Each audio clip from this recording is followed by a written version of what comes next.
Paz y paz, amados hermanos. Hace unos días me encontraba con esta noticia en los periódicos.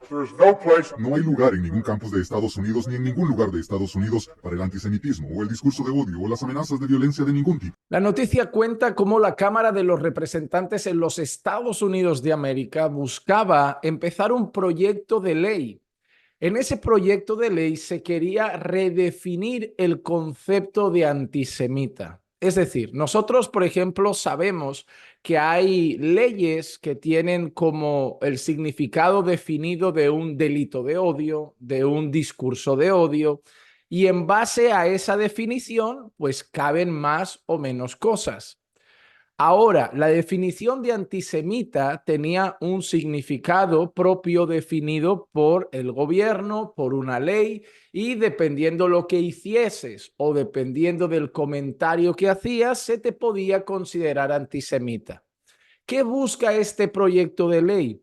Este proyecto de ley busca cambiar la definición de manera que en dicha definición nueva se incluiría el no poder decir que los judíos participaron en la muerte de Jesús.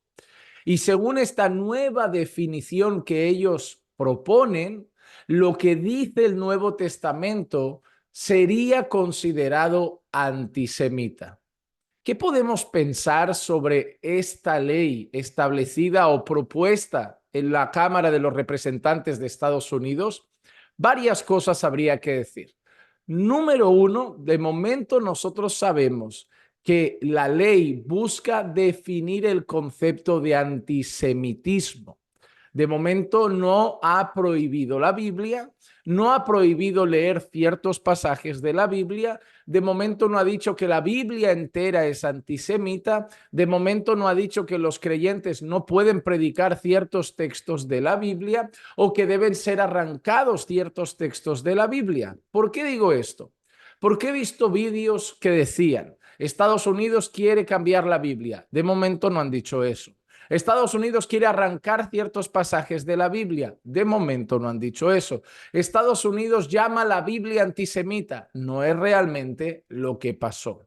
Lo que pasó, y debemos ser precisos con una noticia, porque si no nuestra información llega a ser falsa, es que buscan cambiar la definición de antisemita y bajo esa nueva definición ciertos pasajes de la Escritura serían considerados antisemitas porque en esa definición no se permite decir, por ejemplo, que los judíos mataron a Jesús, hablando directamente de los judíos de forma negativa en relación a un crimen como un asesinato. Pero, segunda cosa importante, decir que los judíos tuvieron una participación importante o gran, mayoritaria la muerte de Jesús no es una mentira. Decir que los judíos fueron responsables de la crucifixión de Jesús y que buscaron la ayuda de Roma para que Jesús fuese crucificado no es una mentira. Y que nadie salga en defensa de los judíos en este sentido, diciendo ya, pero era el plan de Dios, fue Dios quien lo entregó. Sí, pero fue el odio de judíos, la rabia de los judíos. Puedes ver constantemente en el Nuevo Testamento cómo escribas y fariseos procuraban matarle, tramaban contra él, buscaban un motivo para matarlo. Eso es algo obvio, era su propia rabia, su propio odio, el que buscaba matar a Jesús, y eso es una realidad. Pero también vamos a ser honestos en algo. Si ves el Antiguo Testamento, vas a leer pasajes donde dicen, y este pueblo mató a estas personas, y este pueblo idolatró, y este pueblo hizo lo malo, este pueblo hizo aquello. Una cosa que debemos tener en cuenta es que antisemita no es decir la verdad. Decir que los judíos buscaron matar a Jesús es una verdad histórica. Por ejemplo, decir que en cierto momento de la historia, en cierta guerra, un grupo mayoritariamente alemán, liderado por un señor llamado Hitler, odiaba y mataba a los judíos, ¿es un delito de odio? No. es una definición de un hecho histórico. Decir que en esa guerra ese pueblo mató a ese pueblo, decir que en esa batalla contra Irak, por ejemplo, ese pueblo mató a muchísimos de ese pueblo, decir que en esa batalla, y no estoy dando datos precisos porque YouTube está muy delicadito últimamente y todos los vídeos que a veces estamos intentando subir algunos a la que decimos datos precisos quedan ya en el suelo tumbados. Pero lo que venimos a decir es que decir, tal país invadió tal país invadió tal pueblo mató a tal pueblo odió a este pueblo, tal pueblo invadió a este pueblo. Eso no es ni antisemitismo, ni delito de odio, eso es contar la historia, es contar la historia. Y no hay nada más absurdo en nuestro tiempo que esto, que decir la verdad se vuelva un delito de odio.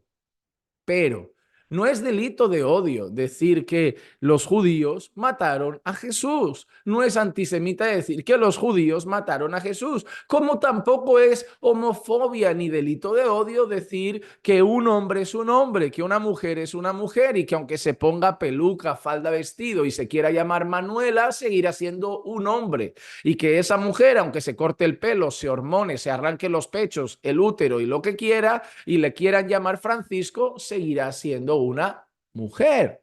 Eso no es delito de odio, eso no es homofobia, eso es la definición de la realidad. Y eso es lo que debemos tener en cuenta. No podemos llamar a alguien odioso o que tiene delito de odio o que tiene odio contra un colectivo, contra un grupo por decir la verdad. Por decir la verdad. Y ese es el problema, el querer anular la verdad de nuestra sociedad. Si nosotros arrancamos la verdad de nuestra sociedad, ¿qué nos queda? Nos queda una fantasía, un mundo irreal, un mundo mentiroso, un mundo falso, un mundo ficticio donde todos fingimos vivir una nueva verdad o muchas verdades, pero estamos viviendo una mentira. Ahora, y esto sí que hay que decirlo, si esa definición de antisemita llega a cumplirse y a partir de ahora en Estados Unidos, pongamos por ejemplo que en Estados Unidos dicen ya no se puede predicar este pasaje, ya no se puede decir esto que dice la Biblia, hay que arrancar esto de la Biblia o hay que anular esto de la Biblia o está prohibido predicar esto de la Biblia. Eso, si llegase a pasar, sí que podría ser una artimaña para cada día reducir más la predicación fiel del Evangelio. Porque la muerte de Jesús pasa por la crucifixión de Jesús. Y la crucifixión de Jesús pasa por los pueblos que participaron o el pueblo que participó en la crucifixión de Jesús. Sí, fue por nuestros pecados, pero hubo un pueblo involucrado. Y es algo que predicamos constantemente, continuamente. Entonces, ¿podría usarse eso como artimaña para frenar una parte de la predicación de la iglesia? Podría. ¿Podría usarse eso como una artimaña para el día de mañana cambiar la Biblia? Podría. ¿Podría eso usarse como una artimaña para que mañana la Biblia fuera restringida a ciertos pasajes o tuviera que hacerse una modificación íntegra de la Biblia por ley? Podría. ¿Y qué hacemos entonces, Juan Manuel, si llega ese momento? ¿Qué hacemos? Hay un momento de la historia en la que un pueblo en concreto, ¿qué pueblo sería? ¿Qué pueblo sería? Le dijeron a unos apóstoles del Señor Jesús, a unos siervos del Señor Jesús, le dijeron, estáis prohibidos de hablar de ese nombre. Estáis prohibidos de predicar de ese nombre. ¿Y qué hicieron los siervos del Señor? Hablaron del nombre de Jesús, predicaron el evangelio. Oye, nos dijimos que os prohibíamos hablar de ese nombre, nos dijimos que os prohibíamos predicar el evangelio, predicar sobre Jesús. Respuesta, debemos obedecer a Dios antes que a los hombres. ¿Qué hacemos si nos prohíben decir eso? Si hay que decirlo porque está en la Biblia, lo seguiremos diciendo. ¿Qué hacemos si ahora no podemos decir eso? Si es la verdad, lo seguiremos diciendo. ¿Qué hacemos si no podemos llamar hombre, hombre, mujer, mujer? Debemos hacer esto. Diremos la verdad. hablaremos la verdad. Ah, pero es entonces que nos van a perseguir, es entonces que podrán venir multas, es entonces que podrá venir un juicio legal contra la iglesia o contra los pastores. Es entonces cuando la gente nos tachará de esto, de homófobos, de antisemitas, de fanáticos. Es entonces cuando la gente irá por nosotros.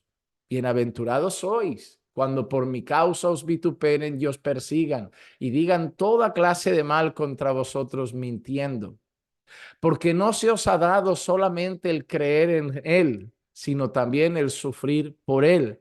Jesús dijo, si a mí me aborrecieron, a vosotros también os aborrecerán. Por lo tanto, amados hermanos, si esa ley se aplica, si empiezan a atacar el discurso de la iglesia, si empiezan a querer frenar el mensaje de la iglesia, si esa ley pretende que ya no digamos que los judíos planificaron matar a Jesús y mataron a Jesús y crucificaron a Jesús y participaron, estuvieron detrás de bambalinas en toda la muerte de Jesús y que odiaban a Jesús y que buscaban matar a Jesús constantemente, parte de escribas y fariseos.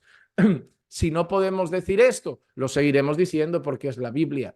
Si no nos dejan decir, ay, no podéis decir que la única forma de matrimonio es hombre y mujer, lo seguiremos diciendo porque lo dice la Biblia. Si no nos dejan decir que la homosexualidad es pecado, lo seguiremos diciendo porque lo dice la Biblia. Si no nos dejan decir que el adulterio es pecado, que la mentira es pecado, que la fornicación es pecado, que la inmoralidad es pecado, que la soberbia es pecado, que el orgullo es pecado, lo seguiremos diciendo porque lo dice la Biblia. Y obedeceremos a Dios antes que a los hombres. Debemos someternos a toda autoridad, como dice la palabra. Pero hay un límite a la hora de someternos a la autoridad. Cuando esas autoridades nos piden que hagamos algo que Dios prohíbe, no lo haremos. Y cuando esas autoridades nos obligan, nos prohíben hacer algo que Dios manda hacer, no les vamos a obedecer. Si Dios dice, haced esto, y el gobierno dice, no lo hagáis, obedeceremos a Dios antes que al gobierno. Si el gobierno dice, prohibido hacer esto, o os mando a hacer esto, y contradice la orden o la prohibición de Dios, haremos siempre caso a Dios antes que a los hombres. Así que, ¿qué nos queda hacer, amados hermanos, en medio de todas estas noticias? Nos queda orar, orar al Señor, pero sobre todo orar para que nos dé firmeza. Porque sí, se están complicando los tiempos, pero también fueron difíciles para los cristianos que murieron en el Coliseo romano por su fe. También son difíciles para los cristianos que están en la India, que están en Nigeria, que están en China, que están en Corea del Sur no, del norte. También es difícil para ellos. También es complicado para muchos cristianos a lo largo de la historia haber sido firmes en cuanto a su fe, y muchos dieron su vida. Así que nosotros pidamos a Dios la misma firmeza que han tenido los cristianos perseguidos en mucho tiempo, porque la verdad, hemos estado muy acomodados. Y creo que estos tiempos van a mostrar también una cosa: ¿quién es realmente un discípulo de Cristo?